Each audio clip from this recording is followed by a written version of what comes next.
अच्छा बच्चे, अब इसका सी पॉइंट देख लो, सेट ऑफ निगेटिव इंटीजर्स। तो set of negative integers is also an infinite set, because इसमें आप एलिमेंट्स को काउंट नहीं कर सकते हो। इसको हम लोग किससे रिप्रेजेंट करते हैं? आई माइनस से, ठीक है। तो this is not -1, this is I -1, sorry.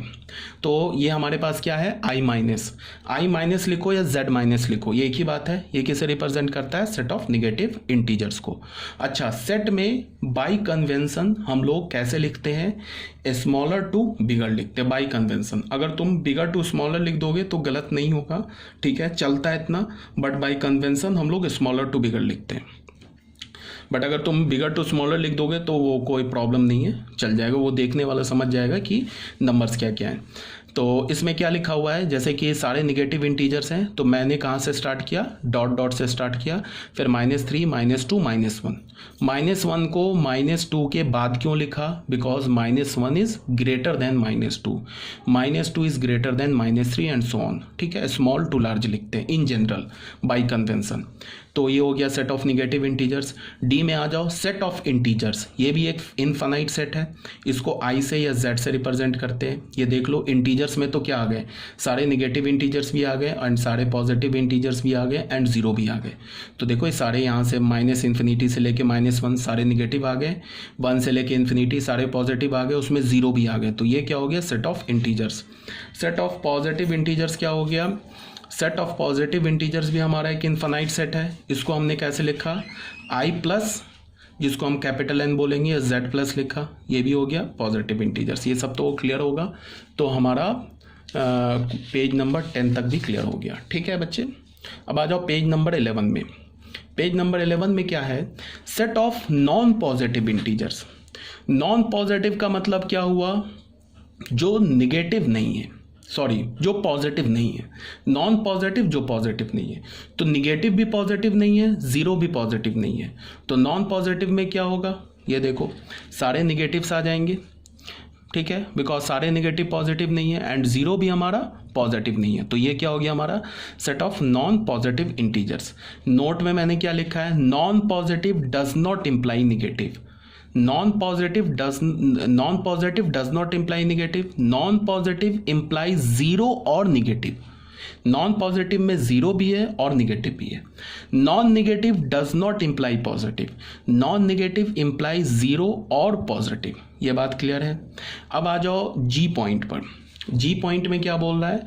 Set of real number. Set of real number को हम लोग कैपिटल आर से रिप्रेजेंट करते हैं, जो कि -∞ से लेके इन्फिनिटी तक होगा। सारे रियल नंबर्स आ गए। -∞ एंड इन्फिनिटी पर हमेशा ओपन ब्रैकेट होगा बाय कन्वेंशन। अब तुम क्यों होगा open bracket? Because open bracket हम कहाँ यूज़ करते हैं? जिस नंबर को हम इंक्लूड नहीं करते। तो मैंने अभी क्या बोला? -∞ एंड इन्फिनिटी ओपन नंबर ही नहीं है। -∞ And +∞ is not a number, तो इसको हम कभी इंक्लूड कर ही नहीं सकते।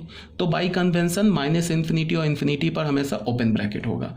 इस आर को हम कैसे लिखेंगे? यहाँ से -∞ से इन्फिनिटी तक गए, सारे पे पूरे रियल नंबर पे ऐसे हैश बना दिया, ठीक है। तो इसका मतलब कि सारे रियल नंबर्स ले लिए। नोट में क्या लिखा है? By default open brackets will be on -∞ और +∞। By default open bracket use होगा +-∞ पे। सेकेंड में क्या है? +-∞ Is a notion, not a real number. +-∞ हमारा एक नोशन है, वो रियल नंबर नहीं है, ठीक है। एच पॉइंट में आ जाओ। Set of positive real numbers. Positive real number को हम कैपिटल आर प्लस से रिप्रेजेंट करेंगे। इसमें क्या हो जाएगा? जीरो से लेके इन्फिनिटी तक आ जाएगा। पॉजिटिव रियल नंबर बोला है। नॉन निगेटिव अगर मैं बोलता तो नॉन निगेटिव में क्या होता? देखो बच्चे, अगर मैंने पॉजिटिव रियल नंबर बोला ना, ऐसे पॉजिटिव रियल नंबर्स बोला, तो पॉजिटिव रियल नंबर क्या हो जाएगा? ये जीरो से लेके इन्फिनिटी तक आ जाएगा। इसमें जीरो नहीं आएगा, बिकॉज जीरो पॉजिटिव नहीं होता है। बट अगर तुम्हें मैं बोलता non negative real numbers, non negative real numbers जो होता वो क्या होता? आर प्लस भी होता, सारे पॉजिटिव भी हो जाता, उसमें जीरो भी हम डाल देते। तो इसको फिर हम कैसे लिखते? इंटरवल के फॉर्म में 0 to इन्फिनिटी। जीरो पर हमने क्लोज लगा देते। अगर मैंने तुम्हें बोलता निगेटिव रियल नंबर्स, तो निगेटिव रियल नंबर क्या होगा बच्चे, माइनस इन्फिनिटी से लेके जीरो, जीरो पर ओपन होगा, बिकॉज निगेटिव में हम जीरो इंक्लूड नहीं करेंगे।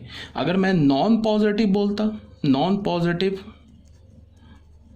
पॉजिटिव रियल नंबर्स बोलता, तो नॉन पॉजिटिव में क्या हो जाएगा, नेगेटिव भी आ जाएगा और ज़ीरो भी आ जाएगा, तो ये माइनस इन्फिनिटी से लेके ज़ीरो तक होता। ये बात आप लोगों को क्लियर होना चाहिए। पॉजिटिव रियल नंबर को ऐसे लिखेंगे, नॉन निगेटिव बोलेंगे तो उसमें ज़ीरो आ जाएगा, निगेटिव रियल नंबर्स को ऐसे बोलेंगे, नॉन पॉजिटिव बोलेंगे तो उसमें ज़ीरो आ जाएगा। क्लियर है ये बात? ठीक है, तो ये भी हमारा हो गया पेज नंबर 11। ठीक है, अब आ जाओ आप पेज नंबर 12 में। ये set of non negative real numbers बता दिया। नॉन निगेटिव में क्या हो जाएगा, ज़ीरो इंक्लूड हो जाएगा। नॉन निगेटिव को हम ऐसे भी लिखते हैं कि पूरे रियल नंबर से निगेटिव हटा दो। तो जब पूरे रियल नंबर से तुम निगेटिव को हटाओगे तो क्या होगा, ज़ीरो नहीं हटेगा, बिकॉज निगेटिव बोल रहा हूँ ना, निगेटिव को तुम्हें एक्सक्लूड करना है, तो ज़ीरो निगेटिव में नहीं आएगा, तो ज़ीरो रह जाएगा। तो ये इसको तुम ऐसे भी लिख सकते हो, R minus negative all real number को हटा दिया, या आर प्लस में हमने ज़ीरो इंक्लूड कर दिया, एक ही बात है। इसको मैंने नंबर लाइन में भी दिखाया है, ज़ीरो इंक्लूड करके, and all positive real numbers. ठीक है, सेट ऑफ नॉन पॉजिटिव का क्या मतलब है, नॉन पॉजिटिव का मतलब है कि निगेटिव प्लस ज़ीरो।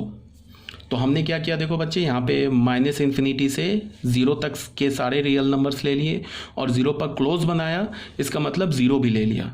तो इसको हम क्या लिखेंगे, ऑल रियल नंबर से पॉजिटिव रियल नंबर को हटा देंगे, या फिर इसको हम बोलेंगे कि ऑल रियल नंबर में निगेटिव रियल नंबर में ज़ीरो इंक्लूड कर देंगे, तो एक ही बात हो जाएगा, ज़ीरो से लेके माइनस इन्फिनिटी तक। क्लियर है बात?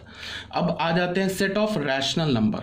तो सेट ऑफ रैशनल नंबर को किससे रिप्रेजेंट करेंगे, कैपिटल क्यू से। ये क्या होता है, which can be written in p by q form where p and q belongs to integer and q is not equal to zero. ये तो ऑलरेडी डिस्कस किया हुआ है। ठीक है, इर्रेशनल नंबर क्या होता है, ये एम पॉइंट है। इरेशनल नंबर क्या होता है, अभी मैंने बताया है, क्यू पे पावर ऐसे स्मॉल सी, क्यू कंप्लीमेंट या क्यू बार। ये क्या होता है, पूरे रियल नंबर से रैशनल नंबर को हटा दो तो क्या हो जाएगा, इरेशनल नंबर बच जाएगा। तो क्यू कंप्लीमेंट का क्या मतलब हो गया, the set of all x such that x is not equal to p by q. Rational number किसे बोलते हैं, x is equal to p by q form. तो इरेशनल क्या होगा, x is not equal to p by q form where p and q are integers and q is not equal to zero.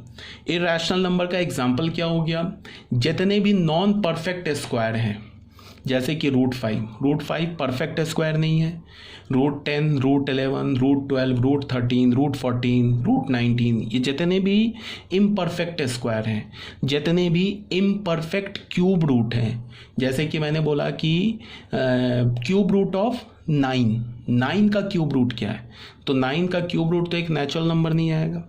जितने भी imperfect, जैसे मैंने अगर 27 का cube root बोला वो तो 3 आ जाएगा, बट अगर मैंने 9 का क्यूब रूट बोला वो तो नहीं डिफाइंड है, मतलब डिफाइंड तो है सॉरी, बट वो एक परफेक्ट क्यूब नहीं है, 9 का क्यूब रूट परफेक्ट क्यूब नहीं है। तो जितने भी परफेक्ट स्क्वायर हैं, जितने भी परफेक्ट क्यूब रूट है, सॉरी, जितने भी इम्परफेक्ट स्क्वायर रूट हैं, जितने भी इम्परफेक्ट क्यूब रूट हैं, जितने भी इम्परफेक्ट फोर्थ पावर रूट हैं, ये सारे इरेशनल नंबर होते हैं। उसके बाद जैसे root 2 not perfect square, so it is an irrational number. Root 3 not perfect square, so it is an irrational number. Pi तो फेमस इरेशनल नंबर है। उसके बाद आता है स्मॉल ई, ये आप कैलकुलस में पढ़ोगे, इसे हम नेपियर्स कांस्टेंट भी बोलते हैं। इस स्मॉल ई का जो अप्रॉक्स वैल्यू होता है वो 2.71 डॉट डॉट। हम तो आगे पूरे डेसिमल के बाद सारे नंबर्स को तो लिख ही नहीं सकते बिकॉज ये इरेशनल है। पाई का भी अप्रॉक्स वैल्यू क्या होता है 3.14 डॉट डॉट। सारे डेसिमल के बाद नंबर्स हम लिख ही नहीं सकते बिकॉज ये भी इरेशनल है। तो pi is not equal to 22/7, pi is approx equal to 22/7 और पाई का अप्रॉक्स वैल्यू इज़ 3.14, या ऐसे बोल लो approx value of pi is 22/7। E हमारा स्मॉल ई नेपियर्स कांस्टेंट होता है and it's approx value is 2.71। तो ये भी हमारा पेज नंबर 12 क्लियर है। आई थिंक आपको इतने ही पेजेस दिए गए अभी, सॉरी PDF के फॉर्म में। तो ये मैं आपको, अब इसको जो वीडियो है तुम्हें करना क्या है, सबसे पहला जो फर्स्ट प्रॉब्लम है वो आता है डाउनलोड करने में। तो वो बच्चे थोड़ा करना होगा। अभी जो पूरा वर्ल्ड है ये लॉकडाउन और ये जो हमारा जो पैंडेमिक है इससे वो जूझ रहा है, ठीक है, पूरे वर्ल्ड की बात कर रहे हैं, चाहे वो कोई भी कंट्री हो, कोई भी स्टेट हो, कोई भी गली मोहल्ला हो, कोई भी इंसान हो, सब इस प्रॉब्लम से जूझ रहे हैं। थोड़ा आपको प्रॉब्लम फेस करना होगा। अगर नेट का स्पीड कम है तो आप कोशिश करो कि डाउनलोड करो उसको, रात में थोड़ा ट्राई करना है, स्पीड बढ़ जाती है, अर्ली मॉर्निंग स्पीड बढ़ जाती है नेट की। तो आप वीडियोस डाउनलोड करो, वीडियोस डाउनलोड करने के बाद उसे देखो, ट्राई करो उसे MX प्लेयर पे देखने के लिए। एक तो होता है कि तुम मोबाइल के डिफ़ॉल्ट जो वीडियो प्लेयर होते हैं ना उस पर वीडियो खुल जाएंगे, ठीक है। MX प्लेयर पे बेनिफिट क्या है कि MX प्लेयर पे अगर तुम वीडियो देखोगे तो उसमें एक जूम ऑप्शन होता है। जैसे तुम्हारा MX प्लेयर पे वीडियो चल रहा है ना, तो कहीं पे अगर मान लो ब्लर दिख रहा है तो वहाँ पे तुम ऐसे करोगे ना तो वो जूम हो जाएगा, तो तुम क्लियर देख सकते हो। फिर ये जूम हो जाएगा, फिर अगर तुम ऐसे करोगे तो वो कंप्रेस हो जाएगा। कंप्रेस बोलने का मतलब कि फिर वो अपने ओरिजिनल फॉर्म में आ जाएगा।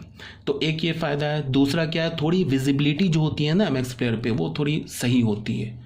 तो MX प्लेयर पे वो गूगल प्ले स्टोर से जाके तुम वहाँ से डाउनलोड कर सकते हो। MX प्लेयर डाउनलोड करके वहाँ से देखो और वीडियोस डाउनलोड करो। प्रॉब्लम होगी तुम्हें वीडियोस डाउनलोड करने में, तो उसका भी कुछ भी नहीं कर सकते बिकॉज पूरे JNK में 2G चल रहा है अभी।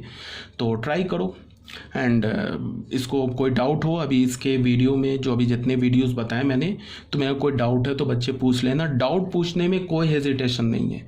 ये मत सोचना कि मैं अगर ये डाउट पूछूंगी मुझे पता नहीं सर क्या बोलेंगे कि इसे इतना भी नहीं आता है, तो इतना भी नहीं आता है तो ये अभी पता चल जाएगा तो सही है, मैं उसे फिर सही कर दूंगा, तुम्हें क्लियर कर दूंगा, तो तुम फिर सीख जाओगे। बाद में पता चलेगा 12th जब तुम क्लास में आ जाओगे, उसके बाद अगर मैं टीचर को पता चलेगा कि तुम तो 11th के भी का टॉपिक नहीं जानते हो तो वो ज़्यादा प्रॉब्लमेटिक होगा ना। तो आप जो भी डाउट है आप पूछ लेना, ठीक है, उसमें कोई हेजिटेशन नहीं है। यहाँ तक क्लियर होना चाहिए। इस वीडियो के बाद फिर मैं तुम्हें नेक्स्ट PDF भेजूँगा। मैंने तुम्हें बता दिया है कि मेरे पढ़ाने का क्या मतलब, कैसे मैं पढ़ाऊँगा। पहले मैं PDF भेजूँगा, PDF के बाद वीडियो भेजूँगा। आप PDF पहले खुद से रीड करेंगे, PDF के 1-2 दिन के बाद आपको उस PDF के रिगार्डिंग सारे वीडियोज़ मिल जाएंगे, उसको आप देखोगे। जो डाउट होगा, जो हमारा लाइव इंटरेक्शन होता है व्हाट्सएप के थ्रू, उससे आप डाउट पूछ लेंगे, ठीक है। नोटबुक का मैंने ऑलरेडी बता दिया है, NCERT का सेपरेट नोटबुक। ये जो मैं PDF भेज रहा हूँ इसको एक सेपरेट नोटबुक में लिखो। जितने भी वीडियोज़ हैं आपके पास, अगर लैपटॉप है एक्स्ट्रा उसमें स्पेस होता है तो उस स्पेस में सारे लैपटॉप पे जो टीचर्स के वीडियो हैं उनको एक अलग अलग फोल्डर बना लो। मैथ्स का एक अलग फोल्डर बना लो, उसमें मैथ्स के जितने भी वीडियोज़ लेक्चर आपने डाउनलोड किए मोबाइल से उसको डेटा केबल के थ्रू अपने लैपटॉप में सेव कर लो। फिजिक्स का एक अलग फोल्डर बना लो, केमिस्ट्री और बाकी जो अदर सब्जेक्ट्स हैं उनका एक अलग अलग फोल्डर बना लो लैपटॉप में, और सारे वीडियोज़ को मोबाइल से आप अपने लैपटॉप में स्टोर कर लो डेटा केबल के थ्रू। इन फ्यूचर वो काम देगा, बहुत ही बेनिफिशियल होगा इन फ्यूचर। अगर मान लो तुम 12th में पहुंच गए, तुम्हें कोई चैप्टर तुम भूल गए या तुम्हें नहीं समझ में आ रहा है, तो तुम्हें कुछ नहीं करना है, बस उस वीडियोज़ में जाके दोबारा एक बार वीडियो देख लेना है, फिर से तुम्हारा क्लियर हो जाएगा।